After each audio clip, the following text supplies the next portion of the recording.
Nuevamente les damos la bienvenida a todas y todas a este foro que es el Foro Nacional de Nutrición.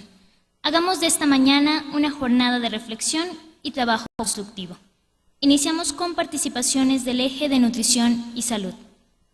Sea usted bienvenido, doctor José Alberto Rivera Márquez, profesor investigador de la Universidad Autónoma Metropolitana Xochimilco, del programa de doctorado en Ciencias en Salud Colectiva y maestría en Medicina Social. Escuchemos con atención su propuesta sobre el análisis de las determinantes sociales de alimentación y nutrición. Démosle un fuerte aplauso.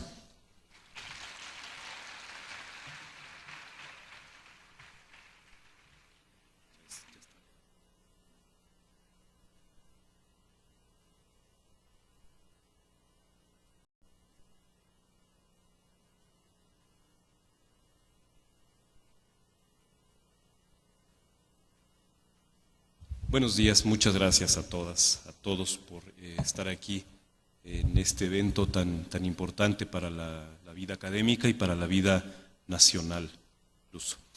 Voy a hablar sobre la alimentación, la nutrición y lo que se ha conocido como la determinación social de la salud o los determinantes sociales de estos procesos vitales humanos. El tema de la determinación social de la salud no es un tema nuevo. Ni siquiera es un tema que haya nacido muy recientemente con las propuestas de la Organización Panamericana de la Salud o con las propuestas de la Organización Mundial de la Salud. Es un tema del cual ya se tenía conocimiento incluso en el siglo XIX, con la serie de reflexiones que hizo Virchow, un patólogo destacado, respecto a este tipo de cuestiones. Posteriormente, las corrientes más críticas del pensamiento en salud, en términos generales la medicina social, la epidemiología crítica, la salud colectiva latinoamericana, retomaron estos planteamientos y fueron quienes impulsaron este tipo de reflexiones e ideas.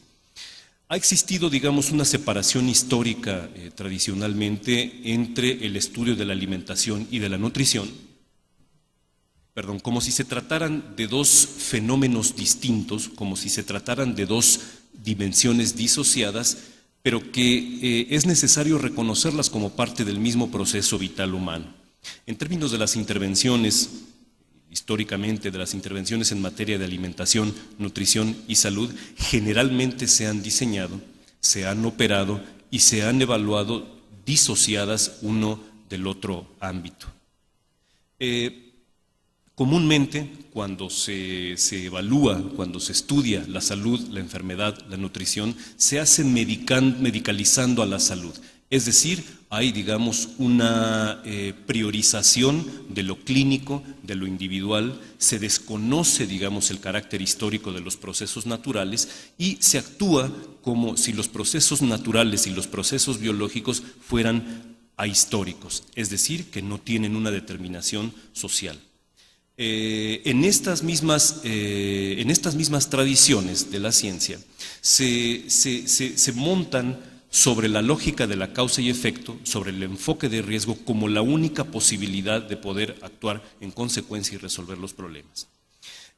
La alimentación y la nutrición, que son separadas, se reducen, digamos, a un asunto de vida, a un asunto de conductas irracionales y a un asunto de responsabilidades individuales. Es cierto, existe, digamos, una responsabilidad individual, existen ciertos elementos que permiten explicar desde lo individual, desde lo personal, los problemas grandes de salud e enfermedad, pero estos tienen una explicación mucho más estructural. Y esta visión, como yo señalaba, ha permeado a la política social en general y a las políticas públicas que han sido emanadas de ella. El proceso alimentación-nutrición, más que verlo como la alimentación y la nutrición, es un proceso que está históricamente determinado. Es un proceso que no, en lo teórico, digamos, no debería ser separado. No debería uno ponerle límites entre que si la alimentación es la parte más de la producción de los alimentos hasta que la comida llega a la boca y está en plato frente a nosotros en la mesa, y la nutrición empieza desde el momento en el que uno mastica los alimentos hasta que estos son excretados. Me parece que es algo mucho más complejo. Ver a la alimentación y a la nutrición y actuar en consecuencia, diseñar políticas separando estas dos dimensiones de esa manera, me parece que ha sido un error.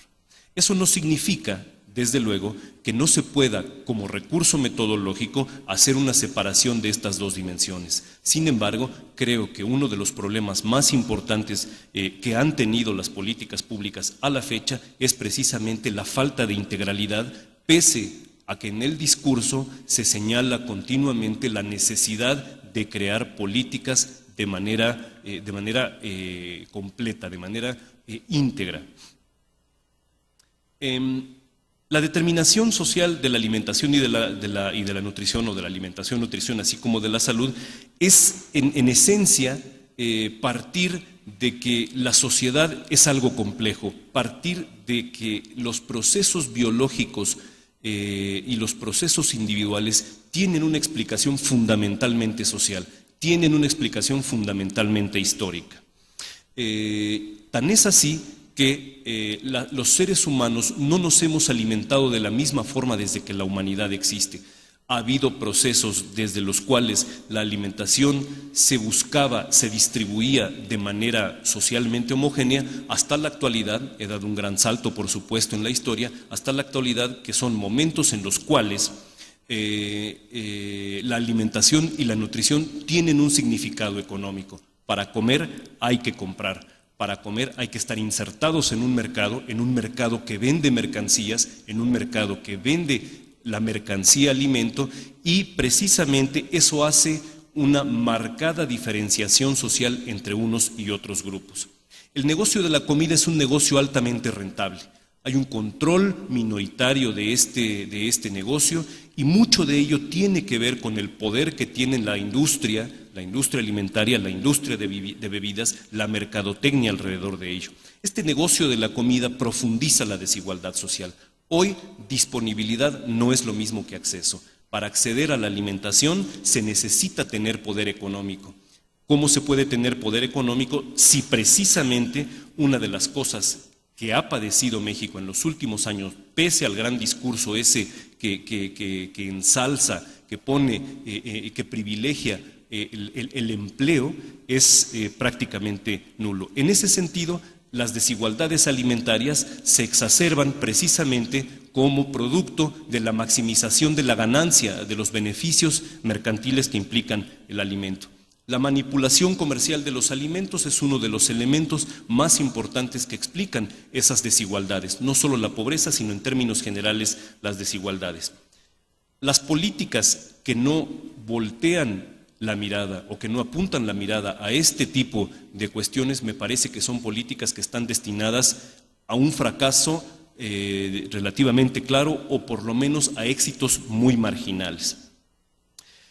Decía yo que en sociedades contemporáneas capitalistas como la sociedad mexicana y prácticamente todas las sociedades del mundo, a mayor ingreso, mayor poder de compra y mayores posibilidades de satisfacer el hambre. Y en ese sentido, insisto, el acceso a los alimentos es marcadamente desigual. Prácticamente no ha habido momento en la historia reciente de México en el que no haya habido un esquema de crisis en todo sentido, crisis políticas, crisis económicas, crisis sociales, y estas crisis son no solamente resultado de un estancamiento de la política económica, sino también de la implementación de políticas que privilegian al mercado y que, para poder en el discurso reactivar la economía, lo que hacen es generar más desigualdad y más pobreza. En este sentido, me parece que toda política de salud, toda política alimentaria, toda política que tiene que ver con el proceso de alimentación y nutrición requiere forzosamente voltear la mirada hacia estos procesos. No es suficiente únicamente con analizar las situaciones, hacer diagnósticos solo en los individuos y reconociendo que hay características sociales o factores que, al buscar aislarlos y atacarlos de manera particular, uno estará resolviendo el problema mucho más complejo. Esa es la mirada de la determinación social de la alimentación y de la nutrición. Eso es voltear hacia la determinación social de los procesos vitales humanos, tales como el acto de comer, tales como la nutrición y tales como la salud. Una joya que seguramente todo el mundo recuerda, ¿no? vivir con 6,000 pesos al mes, ¿no? Es una joya, ¿no? Y como no entendimos el mensaje, pues ahora resulta que es porque los mexicanos somos exigentes y no nos conformamos con los 6,000 pesos que parece que todo mundo con ellos puede resolver el problema. ¿Cuál ha sido el impacto de estas políticas? Bueno, por lo menos en los políticos ha generado este tipo de percepciones erróneas, equivocadas, borrosas de la situación. Pero por otro lado, tenemos alguna evidencia con los datos disponibles en este país sobre el hecho de que el desempleo ha ido aumentando, tanto el desempleo como el subempleo y como otras formas precarias de ganarse la vida son tan importantes en este país que de no atenderse eso, pensándolo como un problema estructural y que afecta necesariamente a la salud, a la alimentación y a la nutrición, poco se puede resolver en ese sentido. Vean, aquí hay una especie de brecha amplísima entre lo que es el salario mínimo promedio, que es, digamos, la línea más roja, y tenemos el índice nacional de precios al consumidor y particularmente el índice del precio de los alimentos y otros elementos. En ese sentido, me parece que no hay política que pueda tener un efecto como se espera si no se resuelven estas brechas que se mencionaban y que plantean mucha más desigualdad, y esa desigualdad genera mucha más pobreza en ese sentido. En términos de la política social, en términos de las políticas públicas de combate a la pobreza, el mismo exsecretario de cuya foto puse hace un momento en una de las diapositivas, mencionaba, tuvo, digamos, a bien señalar los éxitos de las políticas en el combate a la pobreza. No hay nada más falso que ello. Se señalaba en la inauguración incluso este dato en el que la pobreza aumentó de 2006 a 2008, y eso fue, digamos, como un balde de agua fría para esta administración.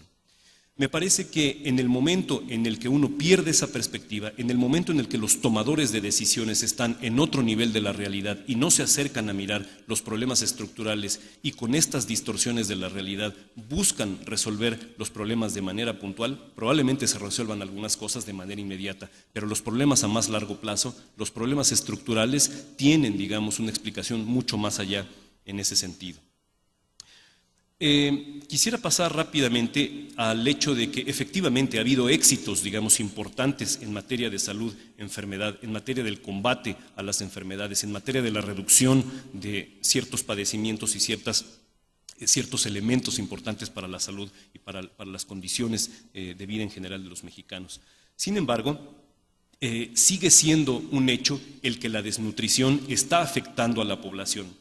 Esta especie de dogma de fe que señala que México está cambiando y que el panorama de salud ahora es un panorama moderno, civilizado, precisamente porque estamos enfermando y muriendo de problemas que parecieran de la modernidad, me parece que hay que tomarlo con mucha reserva. Probablemente, o es un hecho, hay evidencia que genera el mismo país, en el sentido de que las enfermedades crónico-degenerativas están elevando los costos de la atención, están elevando los costos de las familias, de los hogares, los costos de las personas, y está generando una crisis social en el sentido de que cada vez se enferma más gente, cada vez los padecimientos son más complejos y cada vez el Estado tiene una respuesta mucho menos eficiente para atender esa complejidad sociosanitaria. Sin embargo, eso no significa que se haya sustituido el patrón de enfermar y morir. Ciertamente que se han hecho esfuerzos muy importantes, se han bajado algunos elementos, algunos indicadores en materia de desnutrición, de mortalidad infantil, pero todavía hay algunos datos que señalan que esos éxitos que se mencionan para determinado grupo de padecimientos no tiene un correlato directo en los otros que todavía siguen explicando las grandes desigualdades y los grandes rezagos en materia sociosanitaria. Aquí hay algunos datos de la más reciente encuesta nacional de salud y nutrición de 2006, donde efectivamente se puede ver que hay probablemente algunos contrastes y algunas disminuciones importantes entre uno y otros años, entre una y otra región, pero sigue habiendo un panorama, diría yo, desolador en ese sentido. Este sería el caso, por ejemplo, de la anemia. se ha comenzado a interesar en distintos círculos académicos, distintos investigadores y distintos actores sociales, se han comenzado a interesar en lo que es el estudio de las condiciones de seguridad e inseguridad alimentaria, entendida como algo muy complejo, como algo que de repente parece un ideal poco medible, poco alcanzable, pero que en términos más generales significa la imposibilidad de acceder a una alimentación adecuada, a una alimentación sana, a una alimentación socialmente aceptable, cualquier cosa que eso signifique, y esto se ha comúnmente reconocido como inseguridad alimentaria o pérdida de la seguridad alimentaria.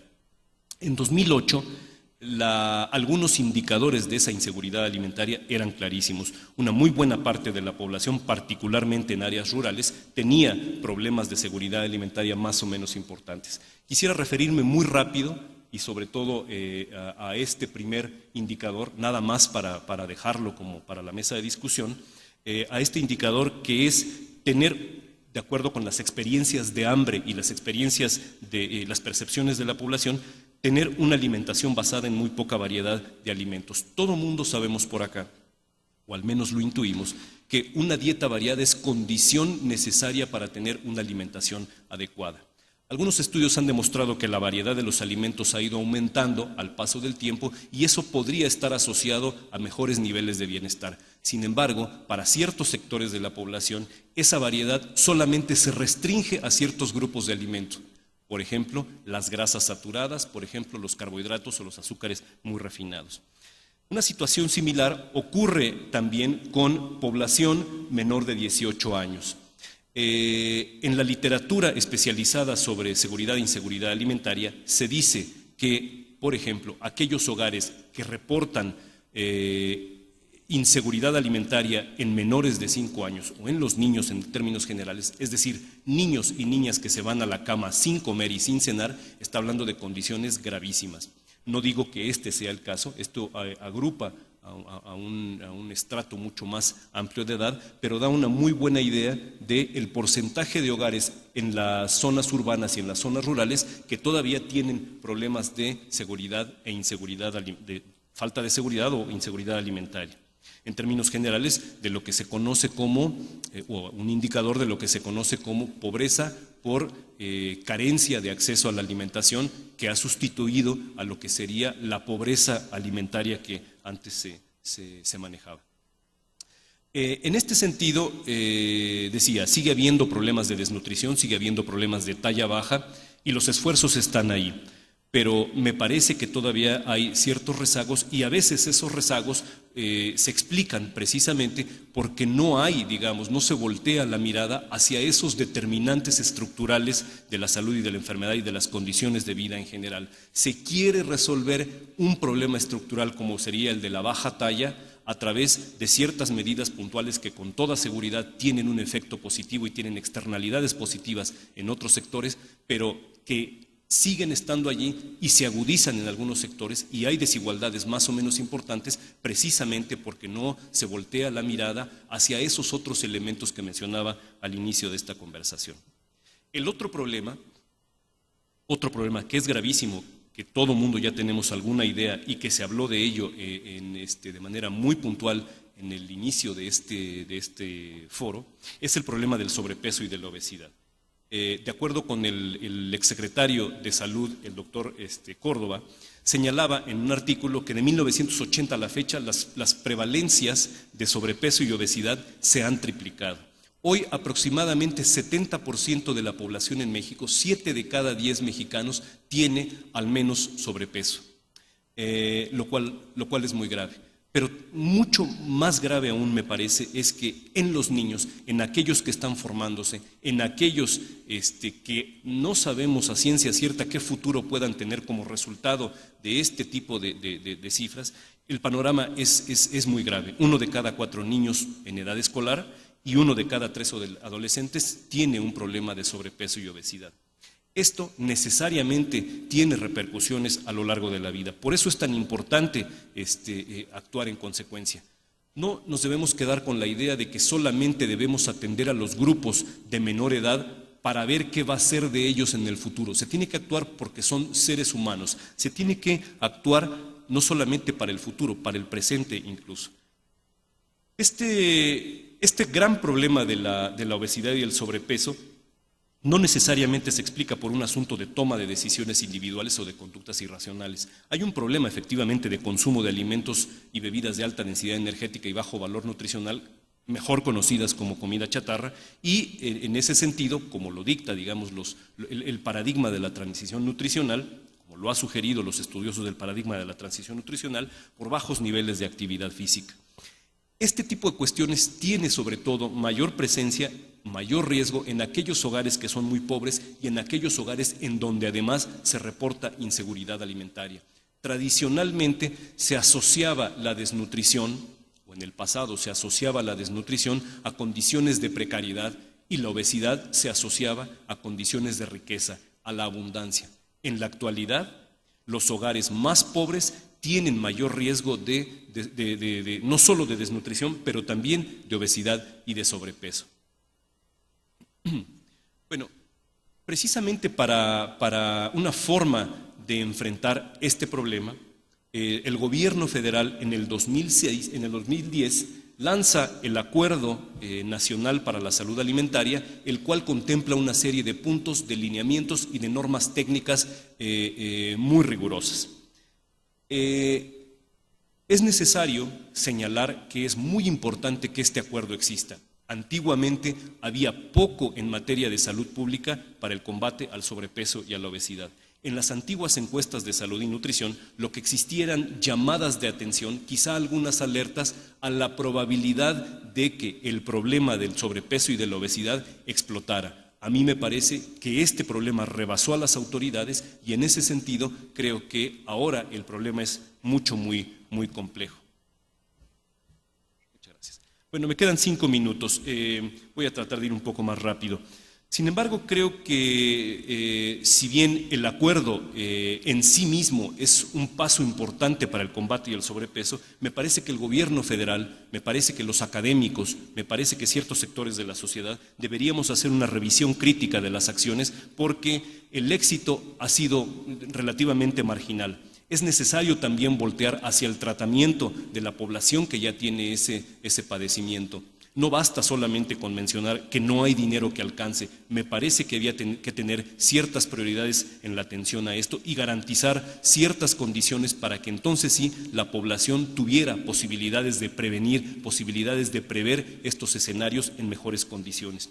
Y en ese sentido, el Estado no solamente se debe limitar a ser promotor de estilos de vida saludables, tiene que tener mano dura para enfrentar este problema y tiene que tener más allá de decisión política en el discurso. Y los costos a la atención de este problema no deberían ser el único argumento para deslindarse de algo más allá que fuera la pura prevención del problema. En ese sentido, me parece que esto es plantear los determinantes más estructurales, los más sociales, los más económicos de un problema que es tan complejo y que desafortunadamente con las acciones tal cual se están llevando ahora, poco se ha podido hacer. Se habla mucho, por ejemplo, de la corresponsabilidad, del trabajo en equipo, pero esto no es solamente decisión de los individuos. La responsabilidad del Estado debe ser definida claramente. Yo no creo que en las condiciones que hoy se tiene en este país, con problemas estructurales gravísimos en el sistema educativo, solo por mencionar un ejemplo, los niños, los jóvenes, los padres, las madres, comprendan y apliquen correctamente los lineamientos, sepan exactamente de qué se está hablando. Me parece oportunísima la propuesta de meterle mayor seriedad a esto de hacer sesiones de alimentación y nutrición, introducir la materia o el tema desde que se estudia la primaria, pero no es suficiente con ello. Bueno, quizá para terminar, el Estado debe defender la vida humana. Los investigadores, las investigadoras, los académicos en general, tenemos que voltear hacia los determinantes más complejos, tenemos que planear no solamente observando los signos y síntomas, no solamente buscando aislar algunos efectos para poderlos atacar, que bien podrían tener éxito, pero necesitamos ir más allá y necesitamos tener una coordinación con distintos sectores. En ese sentido me voy a tomar quizá unos pocos instantes para hablar de que en la actualidad, con este nuevo Acuerdo Nacional para la Salud Alimentaria, que me parece que tiene que ir renovándose y que debería asumirse de manera responsable la recomendación que hace el relator especial de Naciones Unidas para el Derecho a la Alimentación, en el sentido de que las autoridades, de que el gobierno mexicano tiene que hacer una revisión mucho más estricta del acuerdo. Y me refiero, entre otras cosas, al hecho de que no es posible que, mientras que en otros países hay prohibición de ciertas cosas, por ejemplo, de la publicidad que se pasa de alimentos y bebidas en horarios de televisión para niños, en México solamente se acepte como válido que la industria de alimentos y bebidas proponga generosidad, proponga autorregulación, proponga ciertas cosas que no le comprometen absolutamente en nada y que, peor aún, en el discurso maneja la imposibilidad de ceder o de acceder o de obedecer la ley tal y como se plantea en la Ley General de Salud y en otras, porque de hacerlo estaría afectando la economía de familias que trabajan para ellos. Nada más absurdo como si trabajar en alguna de estas compañías precisamente para grandes grupos de la población redituara ingresos que permiten una vida relativamente digna. Bueno, en ese sentido, me parece que hay que revisar no solamente la parte de lo social, de lo económico, de lo político, sino también lo cultural. La alimentación es un acto cultural, la alimentación es un hecho que tiene subjetividades, es un hecho simbólico, hay que actuar en consecuencia y hay que ir volteando la mirada, decía yo, hacia este y otro tipo de determinantes que son muy complejos y que de no hacerlo me parece que seguiremos teniendo problemas más o menos complejos para poder rebasar solamente los éxitos marginales en ese sentido de las políticas actuales. En fin, creo que lo dejaría por allí. Agradezco mucho su atención. Gracias.